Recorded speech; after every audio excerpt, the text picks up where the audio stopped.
Jadi kita tengok di sini. Alhamdulillah. Alhamdulillah. Alhamdulillah. Jadi Bismillahirrahmanirrahim. Bismillahirrahmanirrahim.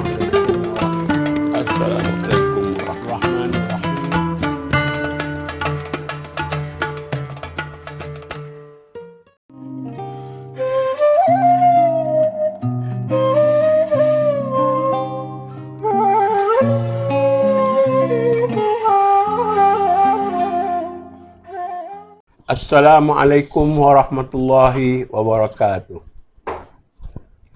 Bismillahirrahmanirrahim. Alhamdulillah rabbil alamin. Wassalatu wassalamu ala sayyidina rasulil amin wa ala alihi wa sahbihi ajma'in. Pada hari ini insya-Allah kita mulakan siri kitab Matla'ul Badrain wa Majma'ul Bahrain. Siri 1. Pada hari ini sebagai percobaan kita mulakan dengan memperkenalkan pengarah kitab, iaitu Syekh Nikmat Kecik Petani. Sebut saja nama Syekh Nikmat Kecik, ramai orang akan mengaitkannya dengan Syekh Daud Patani. Ramai orang menganggap dia adalah anak kepada Syekh Daud Patani, anak kandungan. Tetapi sebenarnya dia adalah anak angkat atau anak peliharaan Syekh Daud Patani, kerana ia sebenarnya adalah cucu saudara kepada Syekh Daud Patani. Ini diterangkan oleh Ismail Cik Daud dalam bukunya Tokoh-Tokoh Ulama Semenanjung Melayu, terbitan Majlis Agama Islam dan Adat Istiadat Melayu. Nama tubuhnya ialah Wan Muhammad.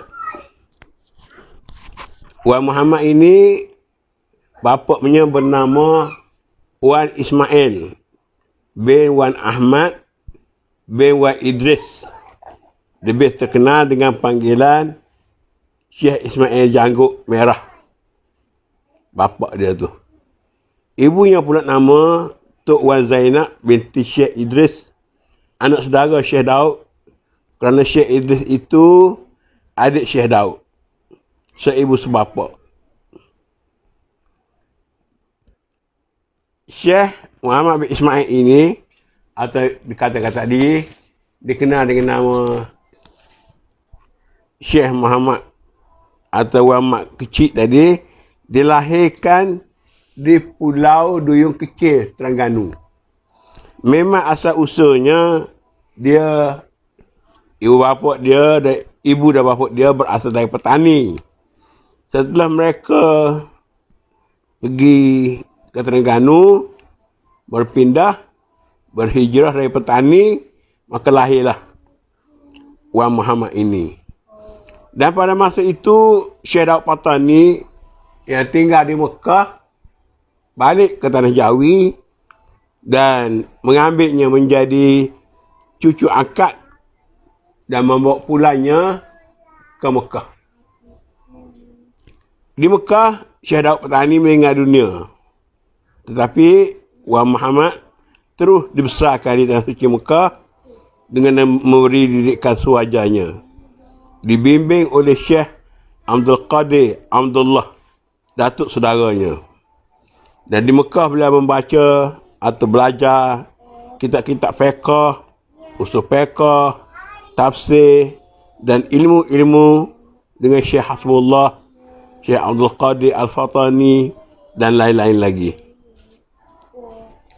Kehidupan seharian dia di Mekah, Syekh Muhammad Kecik ni, pagi-pagi sudah sembahyang subuh, beliau menunggang unta dengan 2 orang budak hitam, hamba dia lah, kita kira khodam dia, pergi ke pasar lelong, membeli buah-buah yang datang dari Taif ke Mekah. Sudah sarapan pagi, beliau mula mengajar kitab. Dan kitab-kitab yang beliau mengajar termasuklah bidang tauhid, fiqh serta ilmu bahasa Arab yang kita sebut sebagai ilmu balaghah, ma'ani, bayan, badi' dan soal-soal yang berkait dengan fadail amal. Kemudian dia berehat. Jadi semasa berehat itulah dia bergaul dengan keluarga, anak-anak dan isteri mereka. Sudah solat Zuhur, beliau tidur seketika dan selepas solat Asar beliau mula pula mengarang kitab sehingga petang. Dan beliau juga sering dikunjungi oleh para sahabatnya, termasuklah Wan Ali Kutan.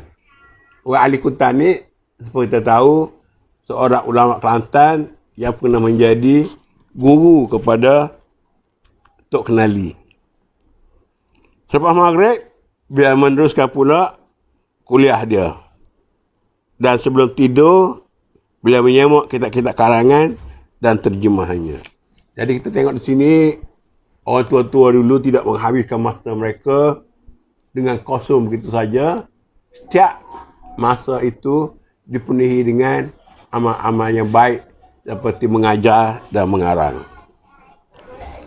Antara murid-murid beliau terkenal ialah Tok Kenali sendiri, Haji Umar Sungai Keladi, iaitu datuk kepada Ustaz Allah Nakula, Haji Pak Cik Musa, ini ayah saya sebut nama Haji Pak Cik Musa ni. Tok Kemuning, Tok Kemuning ni ialah ayah kepada Haji Ahmad Mahir, Mufti Kelantan, Tok Jerelong dan lain-lain lagi. Juga termasuklah Syekh Wan Ahmad bin Muhammad Zain Al-Fatani, Sultan Zainal Abidin yang ketiga, anak Sultan Ahmad Terengganu, Tengku Bendahara Kelantan atau terkenal dengan Tengku Cik Abdullah bin Sultan Ahmad, Tengku Besar Indra Kelantan, Le Yusuf bin Sultan Ahmad, Datuk Laksamana Kelantan, Haji Muhammad bin Haji Muhammad Said yang terkenal sebagai Muhammad Said Khatib, yang juga akhirnya menjadi Datuk Bentara dan juga Ketua Kajian dari Kelantan zaman pemerintahan Sultan Muhammad yang keempat. Dan juga Tok Perlis. Tok Perlis ni nama dia Tok Perlis Hasan Perlis, tapi di kampung Surau, Kota Baru, Badang.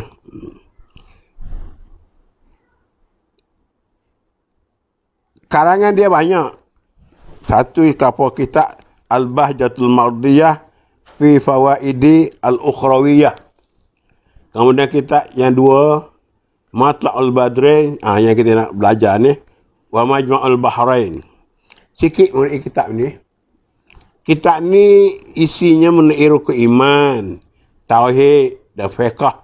Yang ni benda-benda yang asas dalam agama. Cuma saya sendiri tidaklah terdidik di pondok, tapi terdidik di sekolah.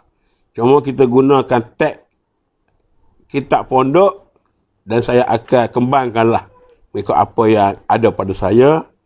Jadi kitab ini sudah 100 tahun, ditulis pada tahun 1886. Pernah dicetak di Mekah, dicetak di Mesir dan dicetak juga di Pulau Pinang. Lebih kurang 200 halaman lebih lah. Maka inilah buah penanya yang paling popular dan kekal dipelajari umat Islam di Nusantara hingga sekarang. Ada orang bertanya saya, kenapa kita ini jadi laris sangat? Padahal banyak lagi kitab-kitab lain. Saya kata inilah mungkin keberkatan. Sebab kitab ini ditulis oleh beliau kerana ayah beliau meminta beliau menulis kitab untuk amalannya sendiri. Jadi beliau menyahut seruan ayandanya dan menulis kitab ini. Kemudian kitab Al-Kawkab Ad-Durriyah fi Nur Al-Muhammadi. Kemudian ada kitab Ad-Durrul Basim fi Ashabil Kahfi wal Raqim. Kemudian kitab Al-Fir Qadaini wa Jawahir Iqdaini. Dan kitab terkenal juga kitab Wishahul Afrah wa Isbahul Falah. Juga kitab Al-Bahrul Wafi wa Nahrus Safi, kitab Sawati'ul Barq, kitab Ad-Durrul Masnun wa Jauhar Al-Maknun. Jadi itulah antara karangan-karangan beliau. Tapi antara banyak-banyak itu, maka yang paling terkenal sekali, kitab yang akan kita baca, siri berikutnya iaitulah kitab yang kita di depan kita ni.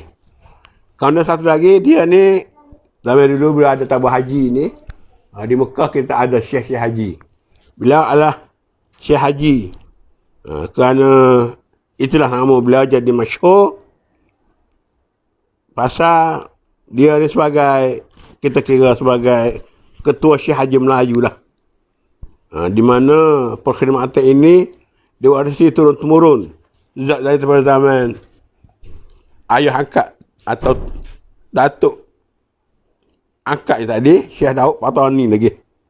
Jadi Syekh Nikmat ni mewarisi daripada ibunya Wan Zainab yang kita sebut tadi, anak Wan Idris.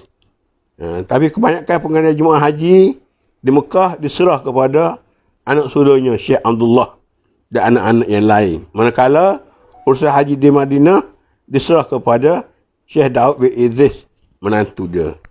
Jadi dia ni jadi tokel lah kita panggil. Jadi pengurus.